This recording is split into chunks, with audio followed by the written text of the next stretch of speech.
नमस्कार साथियों, देखिए आज के वीडियो में हम देखेंगे कि आरएसकेएमपी पोर्टल पर कक्षा 5 एवं 8 के बच्चों के जो प्रोविजनल एडमिट कार्ड डाउनलोड हो रहे हैं, बच्चों का वेरिफिकेशन अनवेरिफिकेशन जो कुछ भी कार्य चल रहा है वो सभी कुछ हम देखेंगे।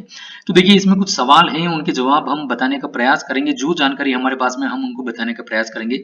इसमें देखिए सबसे पहली चीज की जो एक प्रोविजनल एडमिट कार्ड है वो डाउनलोड की सुविधा जन शिक्षा केंद्र प्रभारी के लॉगिन में है और साथ ही साथ विकास खंड और जिले स्तर के लॉगिन में उपलब्ध है। तो वहां से ये एडमिट कार्ड को डाउनलोड किया जा सकता है। शाला स्तर पर अभी एडमिट कार्ड डाउनलोड नहीं हो रहे हैं।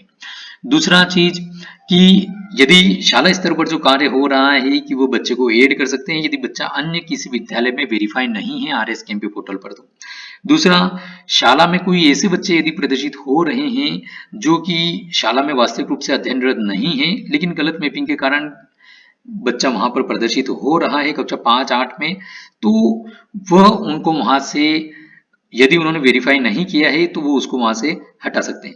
साथ ही साथ यदि शाला स्तर पर कुछ बच्चे पूर्व में जब वेरिफिकेशन हो रहा था तब शाला स्तर पर 100% कार्य करने के लिए गलती से यदि बच्चे को वेरीफाई कर दिया था लेकिन वास्तविक रूप से वहां पर बच्चा अध्ययनरत नहीं है, तो वेरीफाई किए हुए बच्चे को अनवेरीफाई करने की सुविधा विकासखंड स्तर पर उपलब्ध है, वहां से बच्चा अनवेरीफाई हो सकता है। साथ ही साथ विकासखंड स्तर पर स्टूडेंट ट्रांसफर करने का ऑप्शन भी है, तो यह सुविधा विकासखंड स्तर से इसका कार्य किया जा सकता है। विकासखंड स्तर पर एक और नई सुविधा प्रारंभ हुई है जिसके अंतर्गत यहाँ पर जो रिपोर्ट में स्टूडेंट डिटेल एक्सेल फाइल में यहाँ पर डाउनलोड की सुविधा प्रारंभ हुई है।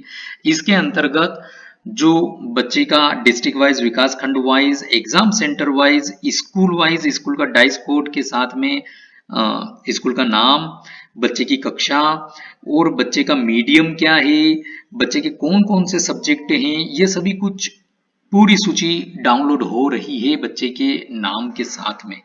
तो वहां से भी जो है इस प्रकार की एक्सरसाइज भी की जा सकती है कि कितने बच्चे परीक्षा में बैठेंगे, कितने बच्चे वेरीफाई हो चुके हैं, कौन सी शाला में कितने बच्चे हैं, उनका मीडियम क्या है, किस मीडियम के कितने बच्चे एग्जाम देंगे और उनके क्या क्या सब्जेक्ट है, ये सभी कुछ जानकारी भी एक्सेल फाइल में डाउनलोड हो रही है।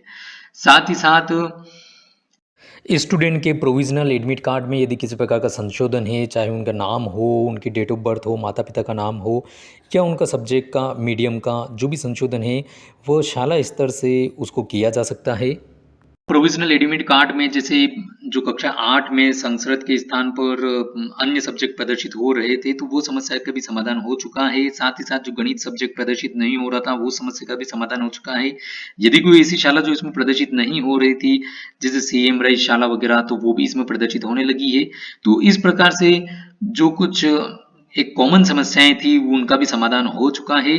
तो इस प्रकार से ये कुछ क्वेश्चंस थे, उनके जो हमको जानकारी थी हमने आपको उपलब्ध कराने का प्रयास किया है। धन्यवाद।